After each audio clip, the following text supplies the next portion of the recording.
യുഎഇയിൽ UPI RuPay card സേവനങ്ങൾക്ക് തുടക്കമിട്ട് പ്രധാനമന്ത്രി Narendra Modi. President Sheikh മുഹമ്മദുമായുള്ള കൂടിക്കാഴ്ചയ്ക്കിടെയായിരുന്നു തീരുമാനം.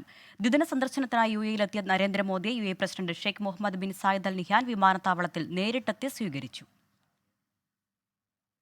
അധികാരമേറ്റ ശേഷം പ്രധാനമന്ത്രി നരേന്ദ്രമോദി നടത്തുന്ന 7ാമത്തെ യുഎഇ സന്ദർശനമാണ് പുരോഗമിക്കുന്നത്. ഇന്ന് ഉച്ചയ്ക്ക് അബുദാബിയിൽ വിമാനമിറങ്ങിയ പ്രധാനമന്ത്രിയെ UAE president Sheikh Mohammed bin Zayed Al Nahyan നേരിട്ടെത്തിയാണ് സ്വീകരിച്ചത്.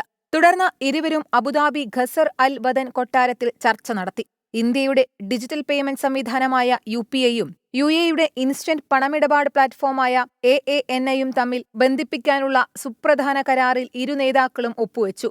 യുഎഇയിൽ റൂപേ കാർഡ് സർവീസുകളുടെ പ്രവർത്തനോദ്ഘാടനവും ഇരുവരും നിർവഹിച്ചു.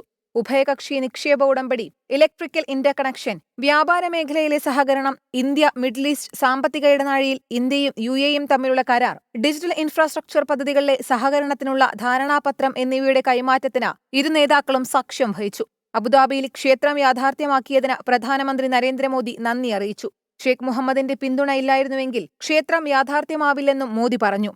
വൈബ്രന്റ് ഉച്ചകോടിയിൽ പങ്കെടുക്കാൻ യുഎഇ പ്രസിഡന്റ് ഗുജറാത്തിലെത്തിയതിനും മോദി സന്തോഷം പങ്കുവച്ചു. ഇന്ത്യയിലേക്ക് വീണ്ടും യുഎഇ പ്രസിഡന്റിനെ സ്വാഗതം ചെയ്തുകൊണ്ടാണ് കൂടിക്കാഴ്ച അവസാനിപ്പിച്ചത്. 24 അബുദാബി.